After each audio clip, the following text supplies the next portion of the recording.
Hello everyone.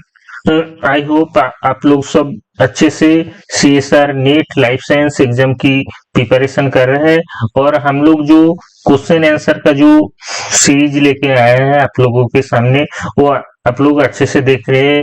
I hope कि आप लोगों को समझ आ रहा है कि कैसे क्वेश्चन को एनालाइज करना होता है, कैसे क्वेश्चन को एग्जाम हॉल में कैसे क्वेश्चन को देख के उसका आंसर करना होता है और कहाँ-कहाँ से कौन-कौन सा यूनिट से ज्यादा क्वेश्चन आता है, कौन-कौन सा यूनिट्स को हम लोग ज्यादा मतलब अच्छे से तैयार करके जाना चाहिए, ये सब आप लोगों को आइडिया लग जाता है कि आप लोग पीओआईक्यू को जब एनालिसिस करते हैं तो हम लोग इसके पहले भी बहुत सारा क्वेश्चन आंसर का वीडियो इस चैनल में बनाया, तो आप लोग अगर नहीं देखे होंगे तो आप लोग जाके देख लीजिए, जो आप लोगों के लिए बहुत बेनिफिशियल होगा।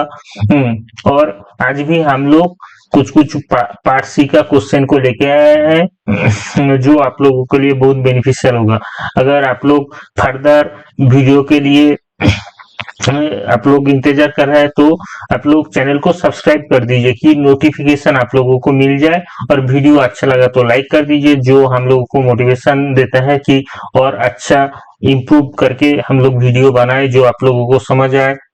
और बेल आइकन को प्रेस कर दीजिए, फर्दर नोटिफिकेशन आप लोगों को मिलते रहेगा। तो अब हम लोग सीधा क्वेश्चन की तरफ जाते हैं कि कैसे क्वेश्चन आया है पार्ट सी में और उसको कैसे एनालाइज करना होता है वो देखेंगे और अच्छे से समझेंगे। तो सबसे पहले हम लोग स्टार्ट करते हैं क्वेश्चन को लेके। ये पार्ट सी का क्वेश्चन है, आप लोग ये पार्ट सी का क्वेश्चन को देखिए कैसे एनालाइज करते हैं। ये एक टेक्निक बेस्ड क्वेश्चन है। तो सबसे पहले हम लोग क्वेश्चन पढ़ लेते हैं कि क्या क्वेश्चन में बोला गया है।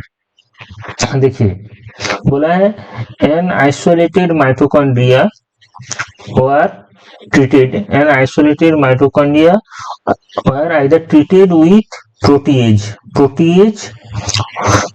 क्या करते हैं आप लोगों को सबको पता है, प्रोटीएज प्रोटीन को क्लीव करते हैं और फास्ट ब्रीफली इंक्यूबेटेड इन हाइपोटोनिक सॉल्यूशन।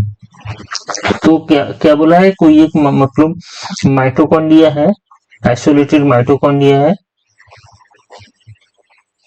आइसोलेटेड माइटोकॉन्ड्रिया, इसको क्या किया है, प्रोटीएज से ट्रीट किया गया है ना।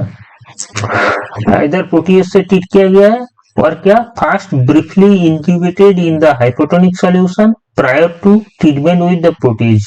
यह क्या किया गया है, और एक माइटोकॉन्ड्रिया है जिसमें क्या किया है, सबसे पहले क्या है, उसको हाइपोटोनिक सॉल्यूशन में रखा गया है, हाइपोटोनिक सॉल्यूशन में थोड़ी टाइम के लिए, है ना, हाइपोटोनिक सॉल्यूशन, हाइपोटोनिक सॉल्यूशन में रखा गया है। उसके बाद प्रोटीएज से ट्रीटमेंट किया है, उसके बाद प्रोटीएज से ट्रीटमेंट किया है। द रिएक्शन वाज स्टॉप, उसके बाद रिएक्शन स्टॉप किया गया है and sample were proved for the presence of MTG2। उसके बाद क्या किया है, MTG2 के अगेंस्ट प्रूव किया गया है। अब क्या कुछ कुछ इंफॉर्मेशन दिया है, जैसे पोरिन, पोरिन क्या रहता है, आउटर मेम्ब्रेन, माइटोकॉन्ड्रिया के आउटर मेम्ब्रेन में पोरिन रहता है। मतलब ये इंफॉर्मेशन पहले से आप लोगों को दिया गया है कि ये जो पोरिन प्रोटीन है ये मान के चलिए कि माइटोकॉन्ड्रियल आउटर मेम्ब्रेन पे है।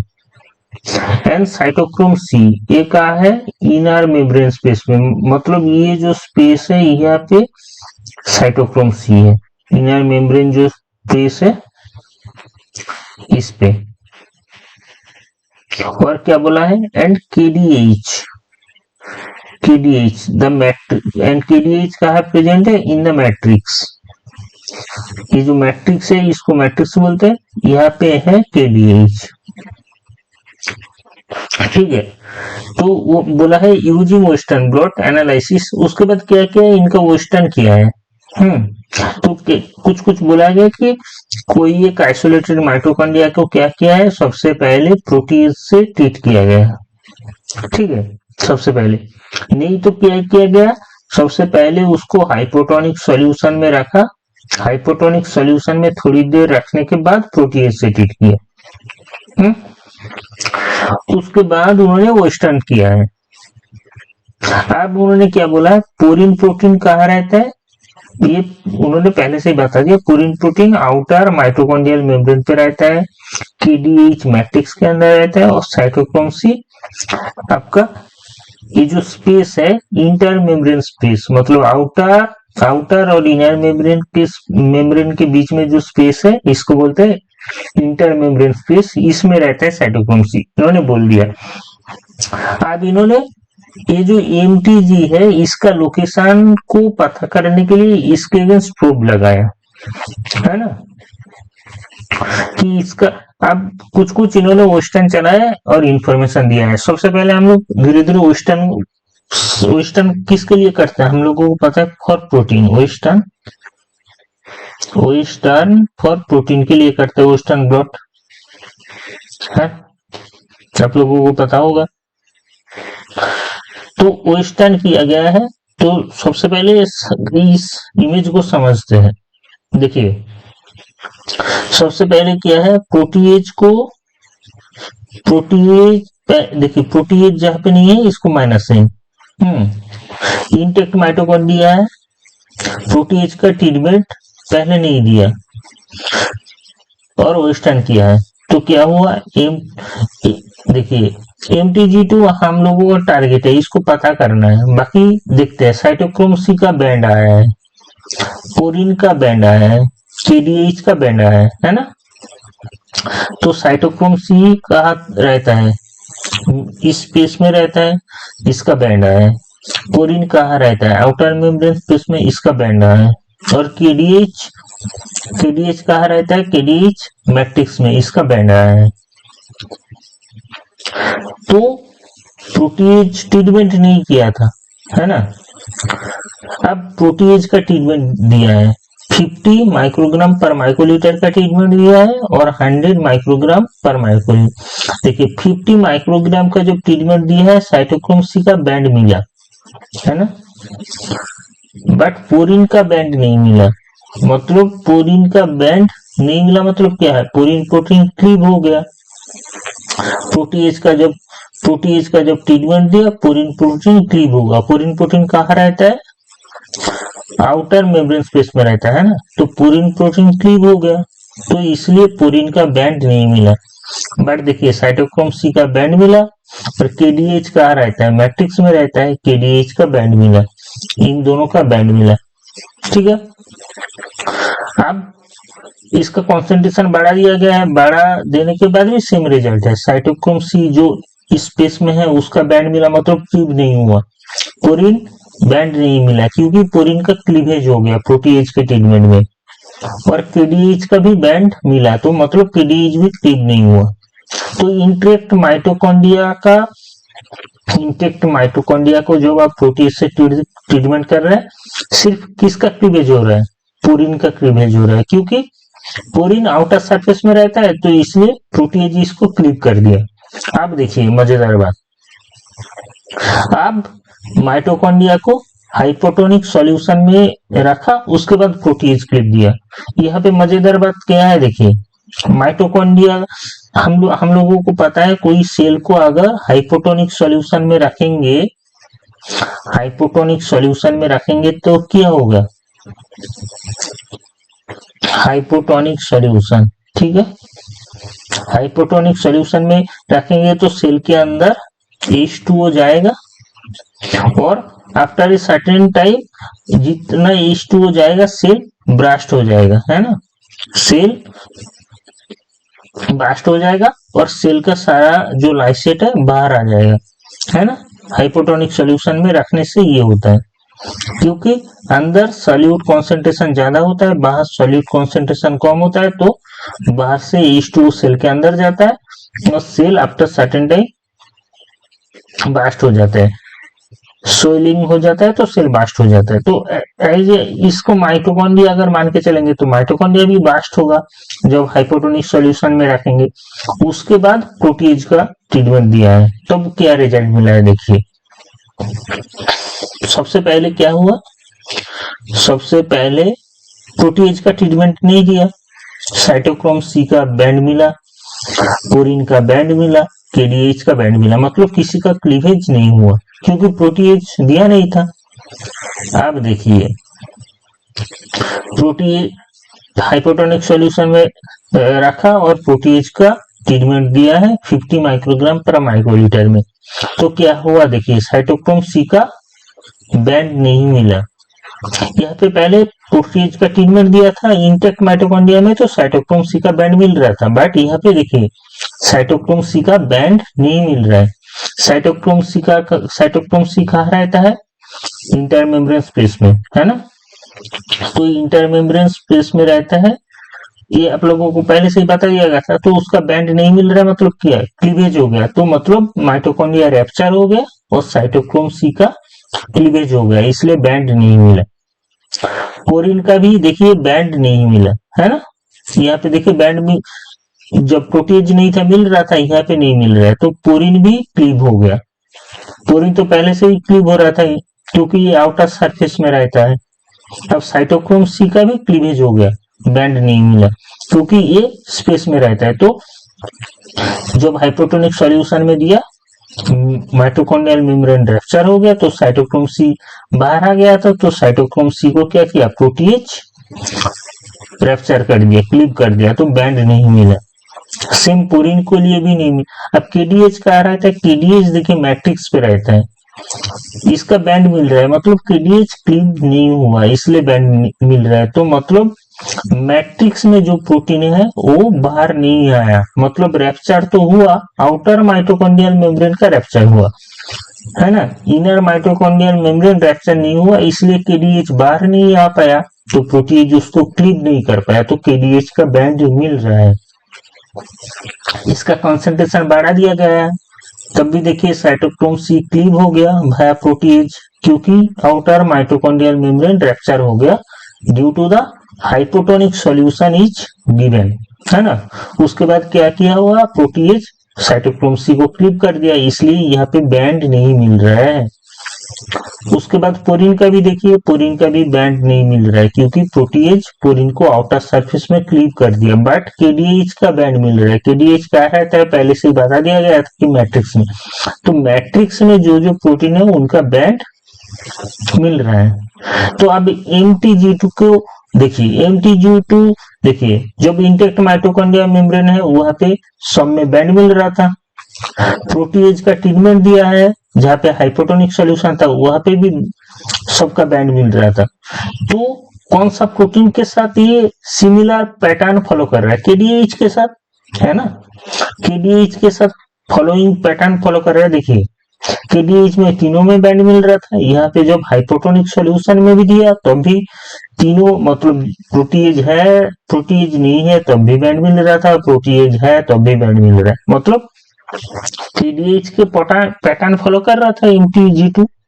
तो केडीएच कहाँ रहता है, पहले से आपको बता दिया गया था मैट्रिक्स में। तो यह से आप क्या प्रिडिक्ट कर सकते हैं कि MTG2 कहाँ रह सकता है, बताइए मैट्रिक्स में। तो आप देखिए हम लोग ऑप्शन पे जाते हैं कि based on the gels above MTG2 is localized in the outer membrane facing in the cytosol, ना गलत है। अगर आउटर मेम्ब्रेन पे रहता तो प्रोटीन इसको क्लीव कर देता, जो पोरिन के साथ हुआ था, है ना। बट MTG2 का तो बैंड मिल रहा है, तो ये गलत है। इसके बाद देखिए in the inter membrane space, ना इंटर मेम्ब्रेन स्पेस में देखिए साइटोक्रोम सी था, है ना, उसका भी क्लीवेज हो गया था जो प्रोटीन से क्लीव किया था इन हाइपोटोनिक सॉल्यूशन, बट MTG2 का क्लीव हुआ था, नहीं हुआ था, इसलिए तो बैंड मिल रहा था, तो ये भी गलत है। थर्ड नंबर पे क्या बोला, इन द मैट्रिक्स, इसको हम लोग होल्ड पे रखते हैं।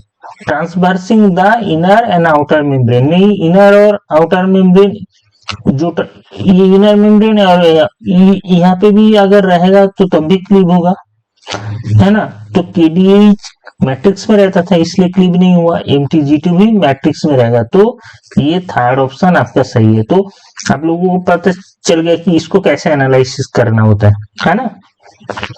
देखिए केडीएच के पैटर्न फॉलो कर रहा था MTG2, केडीएच कहाँ रहता है मैट्रिक्स में, जो क्वेश्चन में पहले ही बोल चुका था, है ना।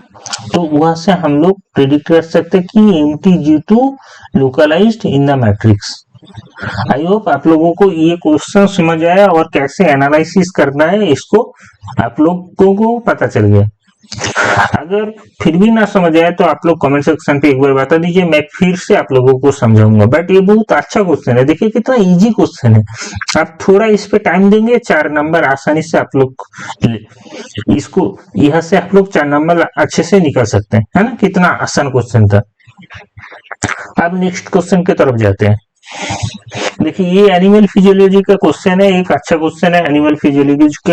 ये इंफॉर्मेशन बेस्ड क्वेश्चन है, आप लोगों को अगर पता है तो आप लोग कर पाएंगे, नहीं तो आप लोगों को इसके लिए पढ़ना होगा, है ना। ये इंफॉर्मेटिव क्वेश्चन है। तो यहाँ पे क्या बोला है, रेनल ट्यूब्यूल का कुछ कुछ सेगमेंट के बारे में इन्होंने बताया। रेनल ट्यूब्यूल का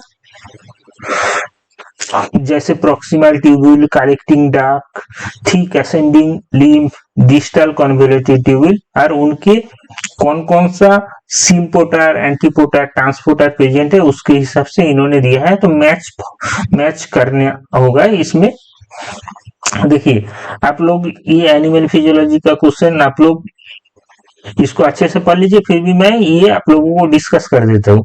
देखिए मतलब कुछ कुछ ये जो क्वेश्चन होता है ना, आपको अगर एक दो आंसर पता है तो आप मतलब कर सकते हैं। देखिए सोडियम, पोटेशियम और कैल्शियम को ट्रांसपोर्टर कहाँ रहता है, ये मतलब आप लोगों को बहुत मतलब फेमस है कि ये कहाँ रहता है। ये आप लोगों को रहता है ठीक असेंडिंग लिम्ब में रहता है, ठीक है।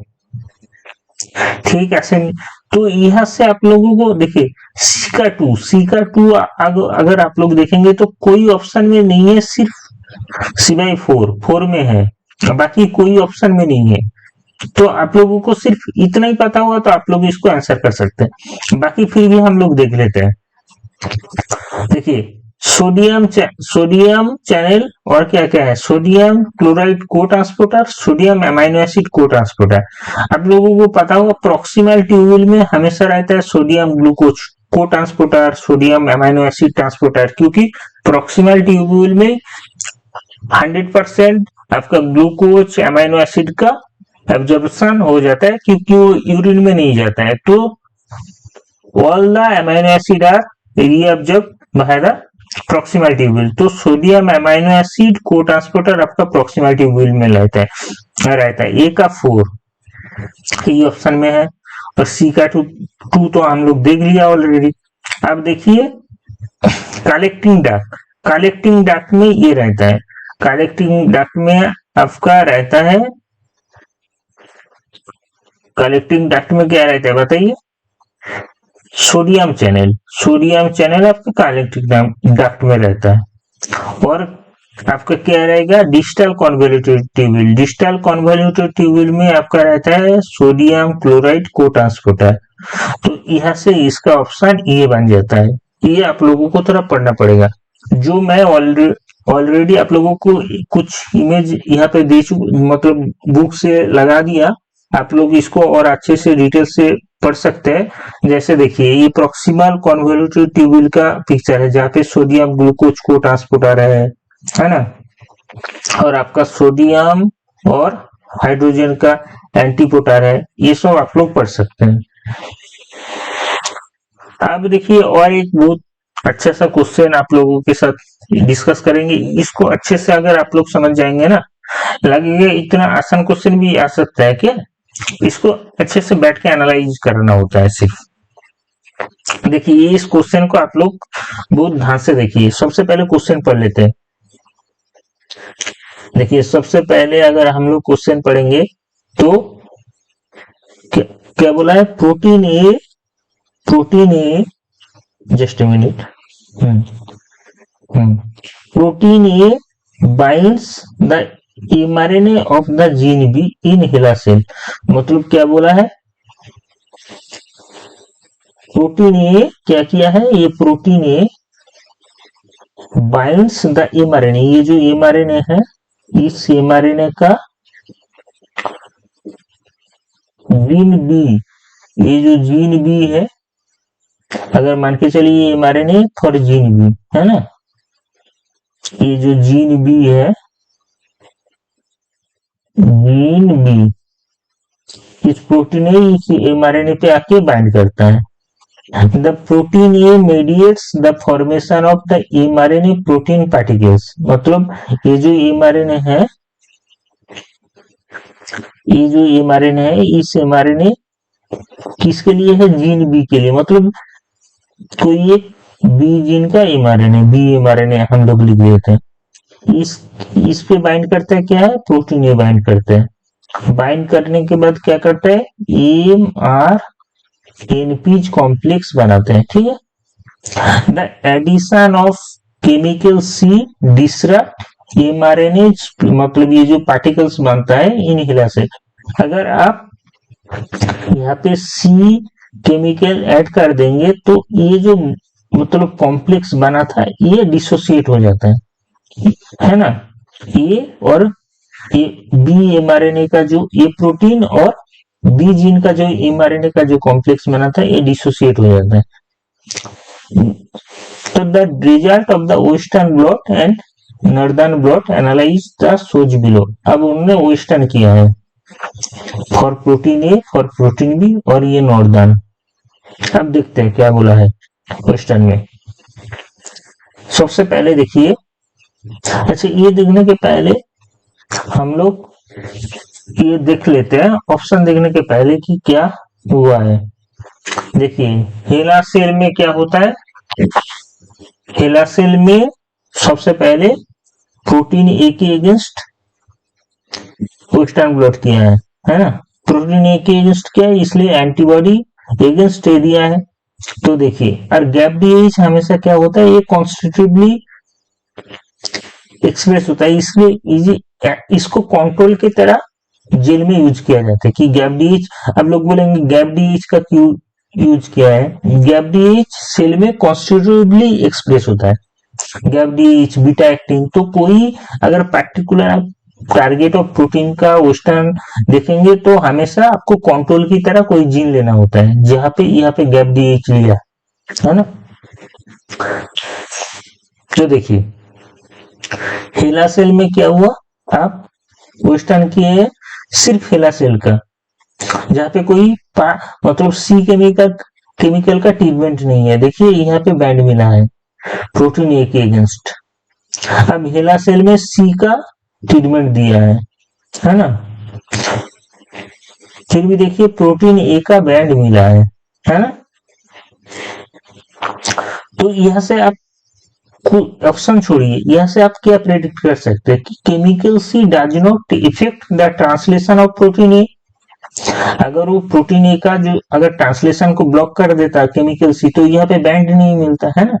तो यहाँ से आप इतना तो प्रेडिक्ट कर ही सकते हैं कि chemical C does not affect the translation of protein A. सही है. अब western blot for B protein के लिए देखते हैं. बी प्रोटीन में क्या होता है? नॉर्मल हेला सेल का मतलब आप देखा है हेला सेल में जब बी प्रोटीन का वेस्टर्न किया है कि एंटी मतलब यहाँ पे एक्सप्रेशन मिला है, बैंड मिला है. फिर से हेला सेल को सी केमिकल के साथ ट्रीटमेंट दिया है और देखा कि बी प्रोटीन का एक्सप्रेशन मिल रहा है या नहीं. देखा मिल रहा है. तो यहाँ से भी आप क्या प्रेडिक्ट कर सकते हैं कि chemical C does not affect the translation of protein B. इन दोनों ब्लॉट से इतना तो आप प्रेडिक्ट कर ही सकते हैं. अगर इफेक्ट करता केमिकल सी प्रोटीन बी का एक्सप्रेशन तो यहाँ पे बैंड नहीं मिलता, बैंड मिल रहा है. मतलब chemical C does not affect the expression of the protein B. इतना पता चल गया आप लोगों को. अब देखिए नॉर्दर्न ब्लॉट क्यों करते हैं? नॉर्दर्न ब्लॉट करते हैं आरएनए के लिए. नॉर्दर्न ब्लॉट क्यों करते हैं? आरएनए के लिए. ये आप लोगों को पता हो कि साउदर्न ब्लॉट करते हैं डीएनए के लिए, वेस्टर्न ब्लॉट करते हैं प्रोटीन के लिए, नॉर्दर्न ब्लॉट करता है आरएनए के लिए. तो मतलब एक पर्टिकुलर आरएनए को आप जेल में चलाएंगे, उसके अगेंस्ट प्रूफ देंगे. अगर वो आरएनए प्रेजेंट होगा तो क्या होगा?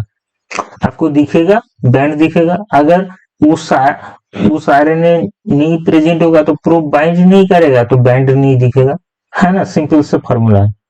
अब देखिए northern blot for RNA pull down with A, है ना, किसके अगेंस्ट प्रोब लगाया, मतलब प्रोटीन बी के अगेंस्ट। मतलब अगर ये जो बी एमआरएनए अगर प्रेजेंट होगा तो दिखेगा बैंड, नहीं प्रेजेंट होगा तो नहीं दिखेगा। और pull down with protein A, मतलब पुल डाउन विथ मतलब ये बाउंड रहेगा ऐसा, ऐसा एमआरएनए जिसको देखना है। तो आप देखिए हेला सेल का, हेला सेल में नॉर्मल कुछ केमिकल का ट्रीटमेंट नहीं है, तो जब प्रोब लगाया अगेंस्ट बी एमआरएनए तो बैंड मिला, मतलब प्रोटीन ए इंटरैक्ट कर रहा है और आपका बी एमआरएनए का बैंड मिला है। हेला सेल केमिकल सी के साथ अगर ट्रीटमेंट दिया तब भी बैंड मिल रहा है। तो यहाँ से आप ऑप्शन ना पढ़ के क्या प्रेडिक्ट कर सकते कि chemical C does not affect the interaction of the protein A along with the B mRNA, है ना, मतलब जीन फॉर एमआरएनए बी, है ना, तो कोई इफेक्ट नहीं कर रहा है। तो आप ऑप्शन में चलते हैं सीधा, चार ऑप्शन पढ़ लेते हैं कि क्या क्या हो सकता है। ये चार ऑप्शन हम लोग पढ़ लेते हैं। सबसे पहले पहला ऑप्शन पढ़ते हैं। तो यहाँ से आप क्या क्या प्रेडिक्ट किए थे कि केमिकल सी, पहला ब्लॉट से आप क्या प्रेडिक्ट किए थे कि chemical C does not affect the translation of protein A, chemical C does not affect the translation of the protein B. और यहाँ से क्या पता किया जी कि chemical C does not affect the mRNA complex gene for the B mRNA and protein A complex. अगर देखिए अगर सी केमिकल का ट्रीटमेंट देते और यहाँ पे बैंड नहीं मिलता तब आप क्या बोलते कि बी एमआरएनए यहाँ पे नहीं है जो प्रोटीन ए के साथ इंटरेक्ट कर रहा है ना, बट यहाँ पे ये बैंड मिल रहा है। अब देखिए क्या देखते हैं, mRNA disruption does not affect the interaction of the protein A and transcript B और the translation of the transcript B. Second option क्या बोला, mRNA disruption inhibit protein A interaction with the transcript B but does not translation of the transcript B. अच्छा, तो option mRNA disruption inhibits protein A interaction with the transcript B, है ना, ठीक है। और 3 number पे क्या बोला है, mRNA disruption does not affect the interaction of protein A and transcript B but affects the translation of the transcript B. Transcript B का ट्रांसलेशन कहाँ इनहिबिट हुआ, इनहिबिट नहीं हुआ, तो यहाँ पे इफेक्ट नहीं कर रहा है ना। तो बट यहाँ पे क्या बोल रहा है, but affects the translation of the transcript B, मतलब ये गलत है। अब 4 नंबर पे देखिए, 4 नंबर पे क्या है, mRNA disruption promote protein A, mRNA disruption promote protein A, mRNA disruption promote protein से interaction with the transcript B and translation from the transcript B. MRNA disruption, mRNA को कोई डिस्ट्रप्शन नहीं हो रहा है यहाँ पे, है ना। एमआरएनए का अगर डिस्ट्रप्शन होता तो एमआरएनए की कोई डिस्ट्रप्शन यहाँ पे नहीं हो रहा है, ये भी गलत है। अब देखिए यहाँ पे क्या बोला, mRNA disruption does not affect the interaction of protein A and transcript B, है ना। आप केमिकल सी दे रहे हैं, बोल रहे हैं केमिकल सी दे रहे हैं, एमआरएनए डिस्ट्रप्शन हो रहा है, जो बोल चुका था ऑप्शन, मतलब आपका क्वेश्चन में, है ना, कि chemical C disturb mRNA. But यहाँ पे अब देखिए प्रोटीन ए के साथ आपका जो बी एमआरएनए था, कोई इसका इफेक्ट हुआ, इफेक्ट नहीं हुआ। जो आपका ऑप्शन ए में बोला है कि mRNA disruption does not affect the interaction of protein A and transcript B, सही बोला।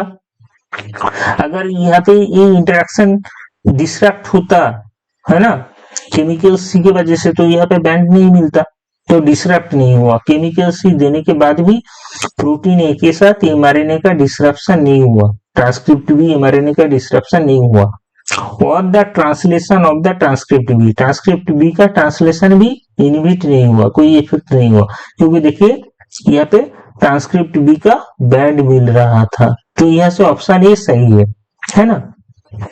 ऑप्शन 2 में क्या बोला था, mRNA disruption inhibit protein interaction with transcript B. नहीं, एमआरएनए डिस्क्रप्शन अगर होने के बाद प्रोटीन ए के साथ प्रोटीन बी का इंटरेक्शन मतलब इफेक्ट होता, इनहिबिट होता, तो ये बैंड नहीं मिलता, है ना।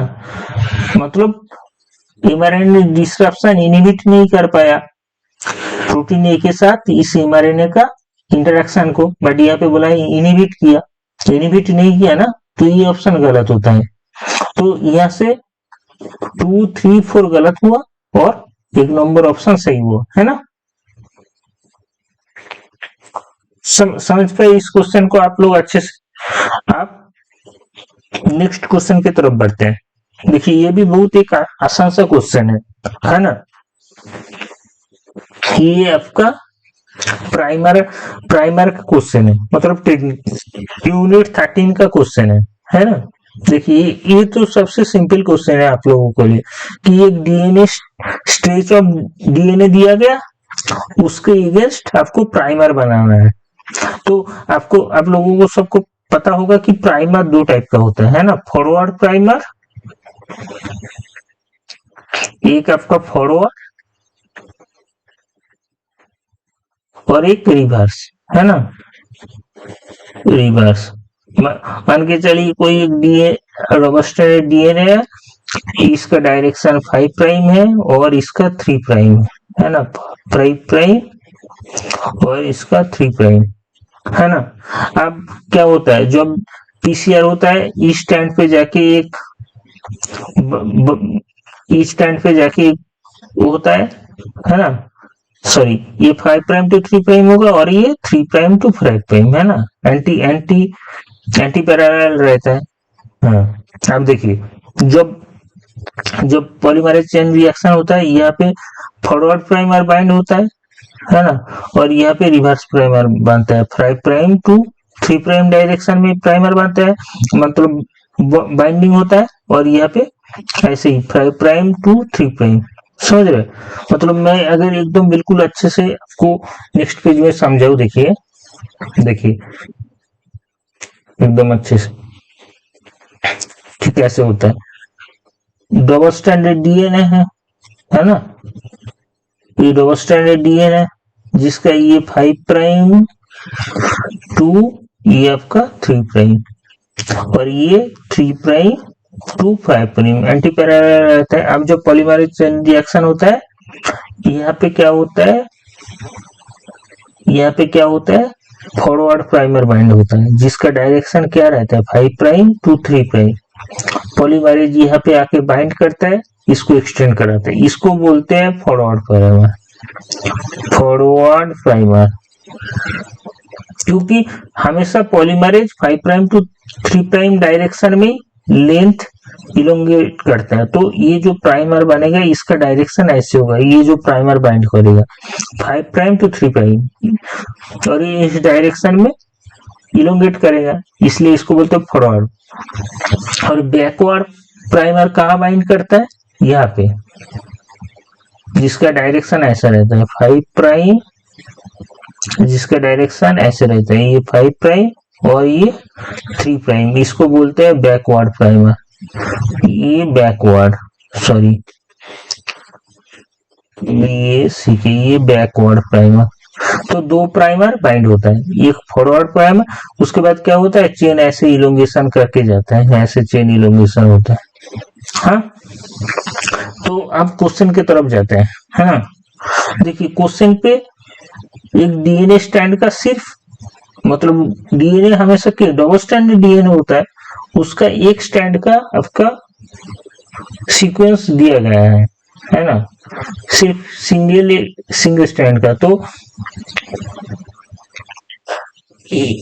ये देखिए एक सिंगल स्टैंड का मतलब ये 5 प्राइम टू 3 प्राइम डायरेक्शन में, है ना। ये ऐसे एक सिंगल स्टैंड का 5 प्राइम टू 3 प्राइम डायरेक्शन में इसका आपका सीक्वेंस दिया गया है। तो यहाँ पे क्या बाइंड करेगा, इसका रिवर्स प्राइमर बाइंड करेगा, है ना। तो मतलब यहाँ पे रिवर्स प्राइमर बाइंड करेगा जिसका डायरेक्शन ऐसा रहेगा 5 prime to 3 prime, reverse primer bind करेगा। अब इसका दूसरा स्टैंड अगर हम लोग लिख ले तो उसका डायरेक्शन कैसा होगा, 3 प्राइम, यहाँ पे 3 प्राइम रहेगा, यहाँ पे ऐसे 3 प्राइम रहेगा, ऐसे ऐसे करके इसका दूसरा स्टैंड आएगा जो इसका कॉम्प्लीमेंटरी रहेगा, है ना, ऐसे कॉम्प्लीमेंटरी रहेगा,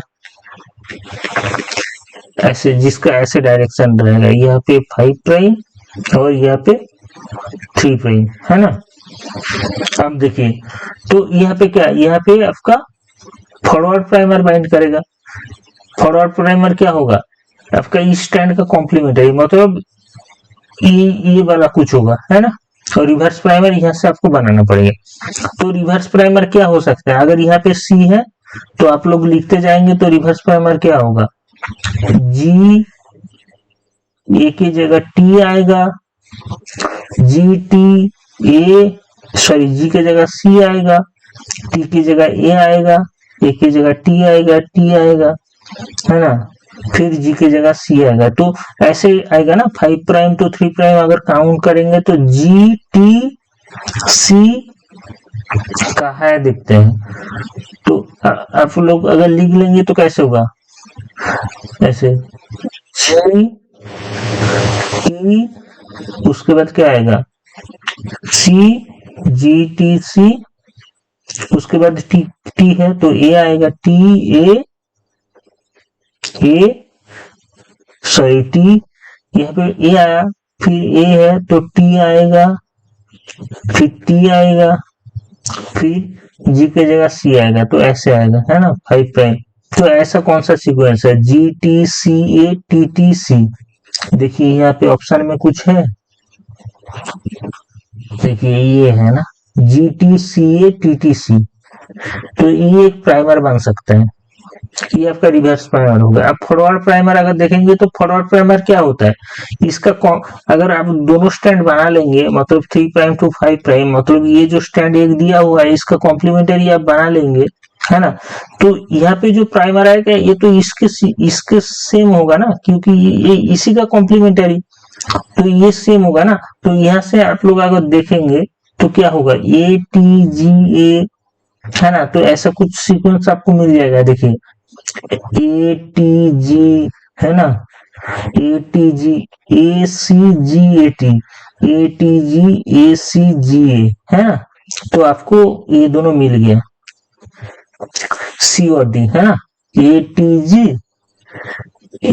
जी, उसके बाद क्या है ए सी जी, उसके बाद क्या है, तो यहाँ से आपको दोनों प्राइमर मिल गया। तो क्या ऑप्शन हो रहा है, सी और डी, सी और डी किसमें है, ऑप्शन 4, तो यहाँ से ऑप्शन 4 करेक्ट हो जाता है। तो आप लोगों को पता चल गया कि आपको अगर सिंगल स्टैंड डीएनए दिया है तो वहां से कैसे फॉरवर्ड प्राइमर और रिवर्स प्राइमर आप लोग निकल सकते हैं, है ना, कैसे इसको फॉरवर्ड प्राइमर और रिवर्स प्राइमर बना सकते हैं। तो और क्वेश्चन पढ़ने का जरूरत नहीं है कि इफ द निगलेक्ट, मतलब ये सब अगर निगलेक्ट करेंगे, TM value, percentage of GC, तो कौन कौन सा प्राइमर आप इस, मतलब कॉम्बिनेशन ऑफ प्राइमर्स जो आप डीएनए को एम्प्लीफाई करने के लिए यूज करेंगे, तो यहाँ से क्या ऑप्शन आ रहा है, सी और डी। ठीक है, आई होप आप लोगों को ये समझ आया। अब हम बढ़ते हैं और एक क्वेश्चन की तरफ बढ़ते हैं। देखिए ये भी एक बहुत अच्छा क्वेश्चन है, हाँ, ये आप लोग देख सकते हैं, ये आप लोग देखेंगे, उसके बाद मैं आप लोगों के साथ डिस्कस करेंगे। और आई होप और एक क्वेश्चन आप लोगों के साथ डिस्कस कर लेते हैं। ये आपका सेल साइकिल का क्वेश्चन है, बहुत इंटरेस्टिंग क्वेश्चन है सेल साइकिल का। आप लोग अगर देखेंगे तो आप लोग समझ पाएंगे। देखिए ये सेल साइकिल का क्वेश्चन है, सेल साइकिल आप लोग अच्छे से पढ़ के जाइए, सेल साइकिल हमेशा इंपॉर्टेंट होता है, तो सेल साइकिल अच्छे से पढ़ के जाइए, है ना। सेल साइकिल से क्वेश्चन हमेशा आता है और सेल साइकिल बहुत इंपॉर्टेंट है। तो सबसे पहले पढ़ लेते हैं क्या है। यहाँ पे बोला है protein phosphatase 2A, protein phosphatase 2A is a critical regulator of, protein phosphatase 2A क्या है, क्रिटिकल रेगुलेटर है ना, critical regulator of CDK1 substrate during the cell cycle। ठीक है, तो यहाँ पे ये बोला गया है कि ये जो प्रोटीन फॉस्फेटेज 2A है ये critical substrate, critical regulator of the CDK1 का रेगुलेटर है ड्यूरिंग सेल साइकिल। अब देखिए B55 सब यूनिट ऑफ द PP2A का एक सब यूनिट है B55, ठीक है। Influence the substrate selectivity, localization, regulation of the enzyme. ये जो प्रोटीन फॉस्फेटेज है PP2A, प्रोटीन फॉस्फेटेज क्या करता है, कोई एक पर्टिकुलर प्रोटीन से फॉस्फेट को रिमूव करता है ना, रिमूव करता है। तो इसका जो सब यूनिट है आपका B55, ये B55 क्या करता है, सबस्ट्रेट स्पेसिफिसिटी, मतलब कौन सा सबस्ट्रेट पे जाके बाइंड करेगा, कौन सा सबस्ट्रेट पे फॉस्फेट रिमूव करेगा, कहाँ पे वो लोकलाइज करेगा, है ना। रेगुलेशन का मतलब ये रेगुलेशन को मेंटेन करता है, इसका ये जो सब यूनिट है B55। Given below are the few statement about the protein phosphatase PP2A and it regulation during M phase of the cell cycle. अब M phase of cell cycle में इसका क्या रोल है, उसके कुछ कुछ ऑप्शन दिया गया है जो हम लोग पढ़ते हैं, उसके बाद हम लोग ये कॉन्सेप्ट को अच्छे से समझेंगे। देखिए सबसे पहले ऑप्शन पढ़ लेते हैं, protein phosphatase 2A B55 activity is high during interphase but inhibited during early mitosis when MCDK activity rise। अच्छा, तो इस क्वेश्चन को करने के लिए पहले हम लोगों को पता होना चाहिए कि ये कैसे रेगुलेट करता है ना। उसके बाद देखिए MCDK1 stands of protein phosphatase 2A B55 via the phosphorylation of the intermediary protein kinase called the great wall। ठीक है, the MCDK1 turns on the protein phosphatase 2A B55 by the phosphorylation of the intermediary protein kinase great wall। सही है। अच्छा, तो ये सब option देखने के बाद हम लोग सीधा इसका कॉन्सेप्ट को समझ लेते हैं, तो हम लोग ये ऑप्शन समझ पाएंगे, है ना। ये मैं आप लोगों के लिए कुछ बुक से ये नोट आप लोगों को लिख दिया, आप लोग पढ़ सकते हैं आराम से। मैं पीपीटी शेयर कर दूंगा आप लोगों के साथ, बाकी मैं समझा देता हूँ। आप लोगों को अगर अच्छे से पढ़ना है तो यहाँ से पढ़ सकते हैं, बाकी मैं समझा देता हूँ आप लोगों को कि ये कैसे काम करता है। देखिए सबसे पहले 3 प्रोटीन का नाम आया, ये ग्रेट वॉल प्रोटीन, ठीक है। देखिए ग्रेट वॉल करके एक प्रोटीन का नाम आया था, देखिए एक ग्रेट वॉल, ठीक है।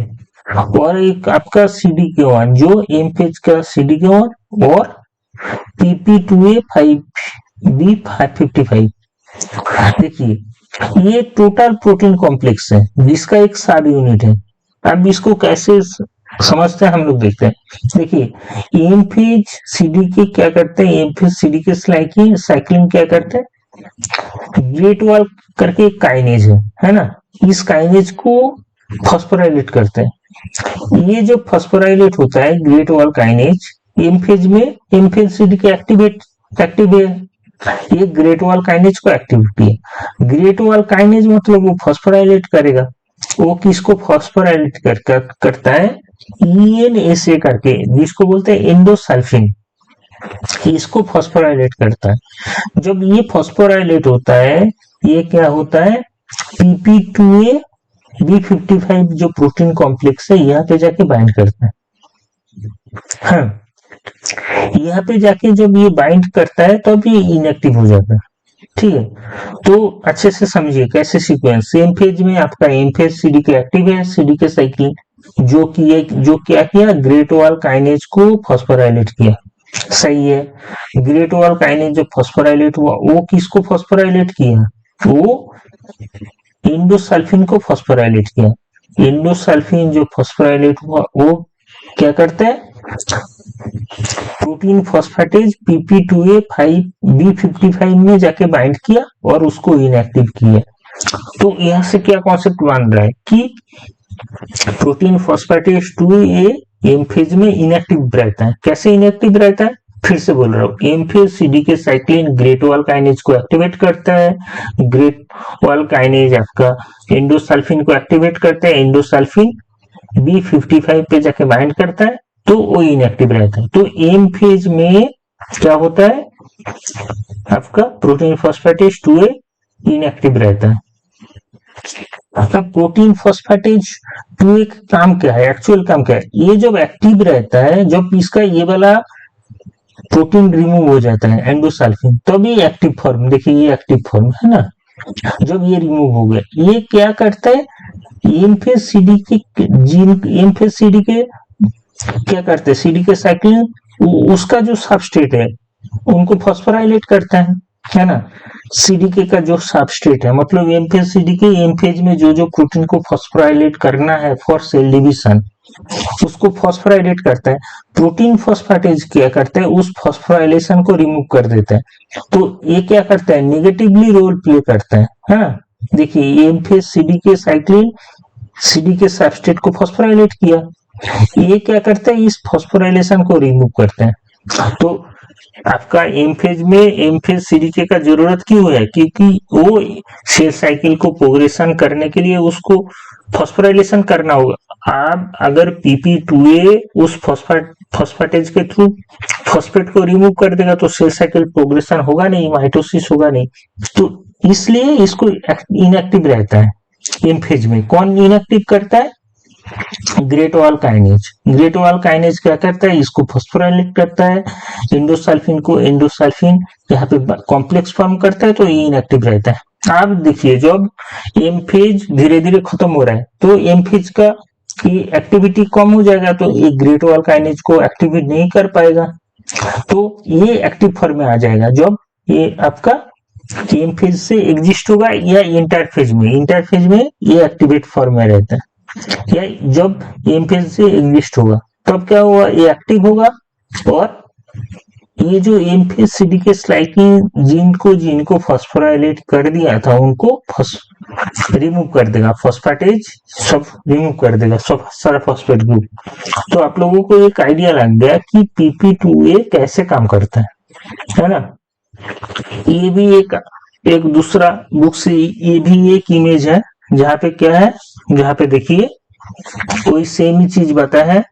देखिए ग्रेट वॉल काइनेज,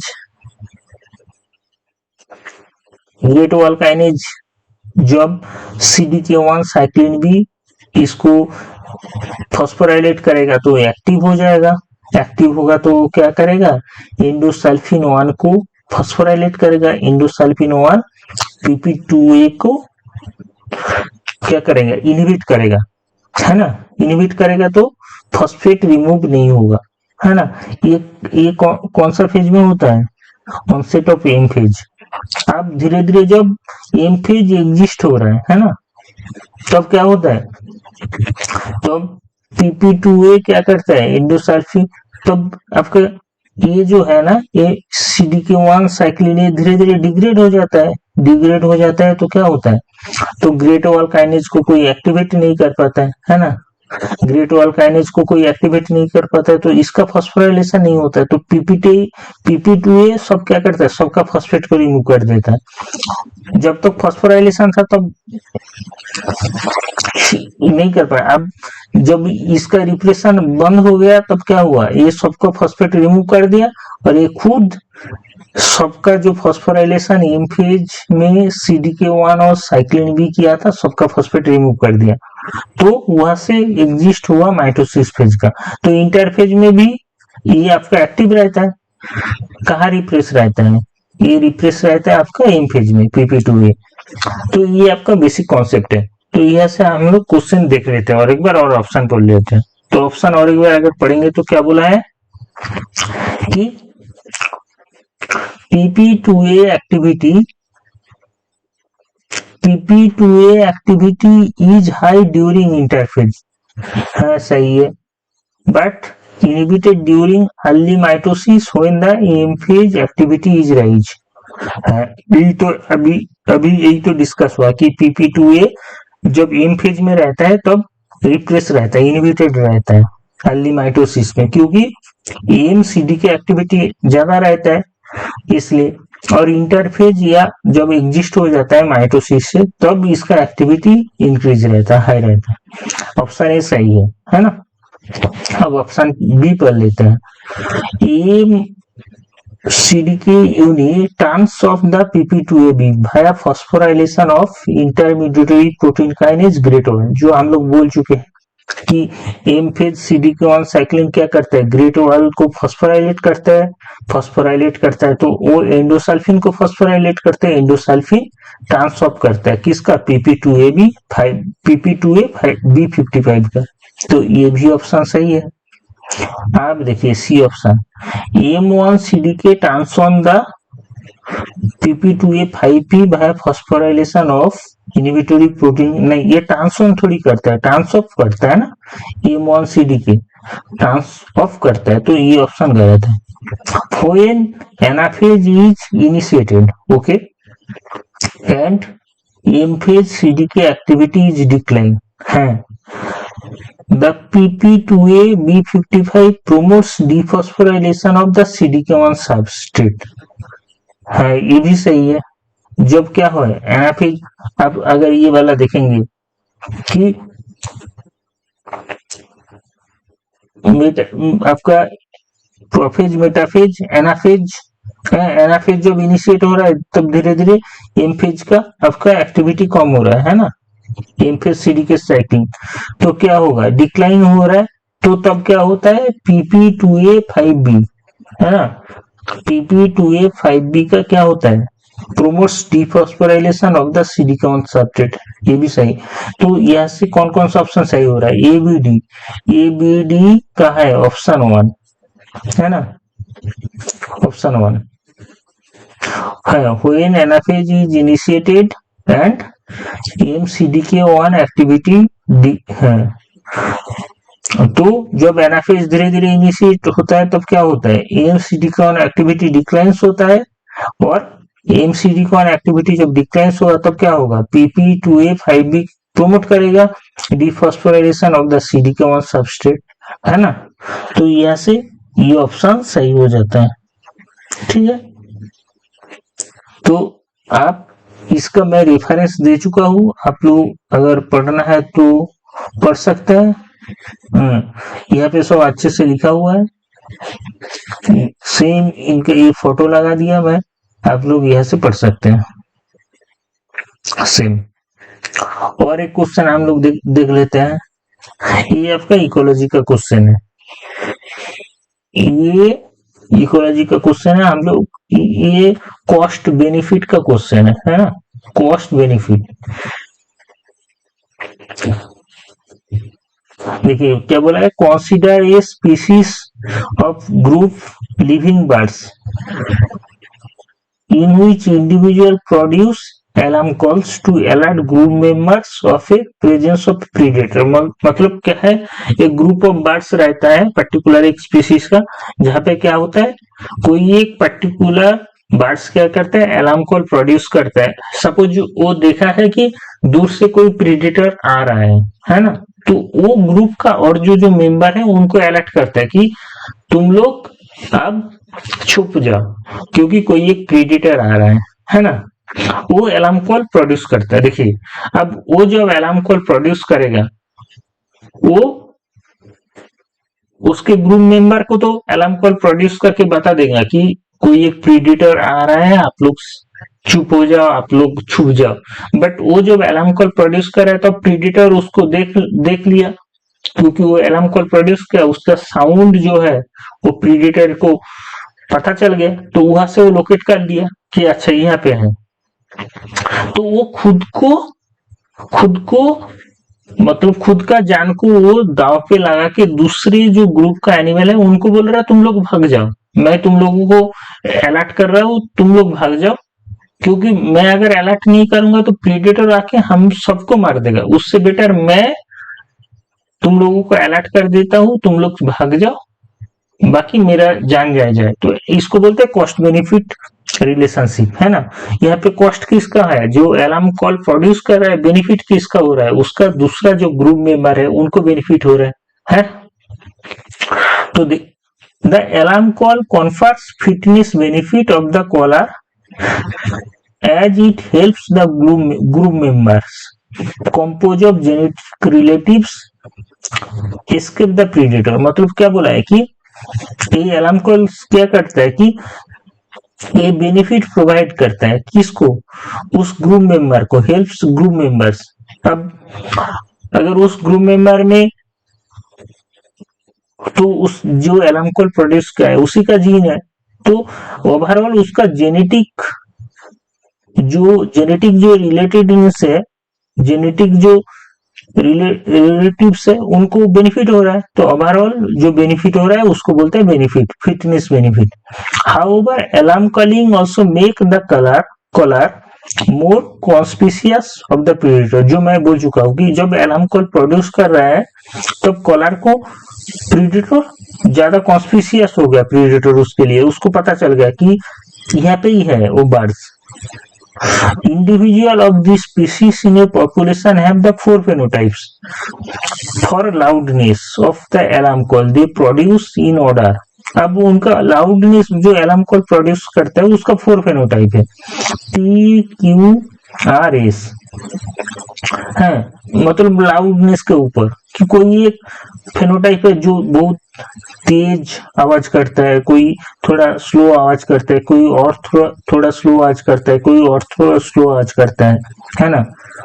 तो मतलब इतना सारा फेनोटाइप इनका मतलब बर्ड्स पॉपुलेशन में है। मतलब इनमें से कोई एक फेनोटाइप होगा जो ऑप्टिमल कॉस्ट बेनिफिट में आएगा। मतलब ऐसा वो आवाज करता है जो प्रीडेटर को उतना सही से सुनाई नहीं दे, बट उसका जो ग्रुप मेंबर है उनको सुनाई दे। और ऐसा कोई फेनोटाइप होगा जो प्रीडेटर की भी बहुत जोर से सुनाई दे और ग्रुप मेंबर को भी बहुत जोर से सुनाई दे। ऐसा कोई फेनोटाइप होगा जो दोनों को ही अच्छे से ना सुनाई दे, है ना। तो कौन सा ऑप्टिमल फेनोटाइप है ये पता करना होगा यहाँ से, कॉस्ट बेनिफिट से। देखिए ये एक फेनोटाइप है पी क्यू आर एस। अब देखिए यहाँ पे फेनोटाइप्स है, यहाँ पे आपका क्या है, फिटनेस है, फिटनेस ऑफ फिटनेस कॉस्ट और बेनिफिट, है ना। अब देखिए ये कॉस्ट का ग्राफ है, ये कॉस्ट और ये बेनिफिट का है। तो ऑप्टिमल फेनोटाइप उसको बोलते हैं, उस फेनोटाइप को ज्यादा नेचर सिलेक्ट करेगा जिसका कॉस्ट कम है बट बेनिफिट ज्यादा है ना। कॉस्ट कम है और बेनिफिट ज्यादा है। तो देखिए अगर आप क्यू में देखेंगे, क्यू में ये कॉस्ट का ग्राफ है, कॉस्ट कम है और बेनिफिट देखिए सबसे हाई है, बेनिफिट का ग्राफ है ना। तो क्यू ऐसा फेनोटाइप है जहां पे कॉस्ट सबसे कम है और बेनिफिट सबसे ज्यादा है ना। तो और देखिए एस में एस ऐसा फेनोटाइप है यहाँ पे देखिए कॉस्ट कितना ज्यादा है और बेनिफिट ज्यादा नहीं है। तो इसको उतना फेवर नहीं करेगा ना नेचर कि इसका कॉस्ट इतना है, बेनिफिट तो कुछ मिल नहीं रहा है ग्रुप मेंबर को, है ना, है ना। और इसमें देखिए कॉस्ट भी मतलब ज्यादा है और बेनिफिट भी ठीक ठाक ज्यादा मिल रहा है, और यहाँ पे कॉस्ट भी कम है, बेनिफिट भी कम है ना। तो यहाँ पे क्या बोला है, which one of the following phenotype frequency represent the correct outcome of the natural selection। तो which one of the following phenotype frequency represent the correct outcome for natural। तो नेचर किसको सबसे पहले सिलेक्ट करेगा, क्यू को, है ना। देखिए क्यू में कॉस्ट कम है, बेनिफिट सबसे ज्यादा है ना। तो देखिए यहाँ पे सबसे पहले क्यू आ रहा है ना।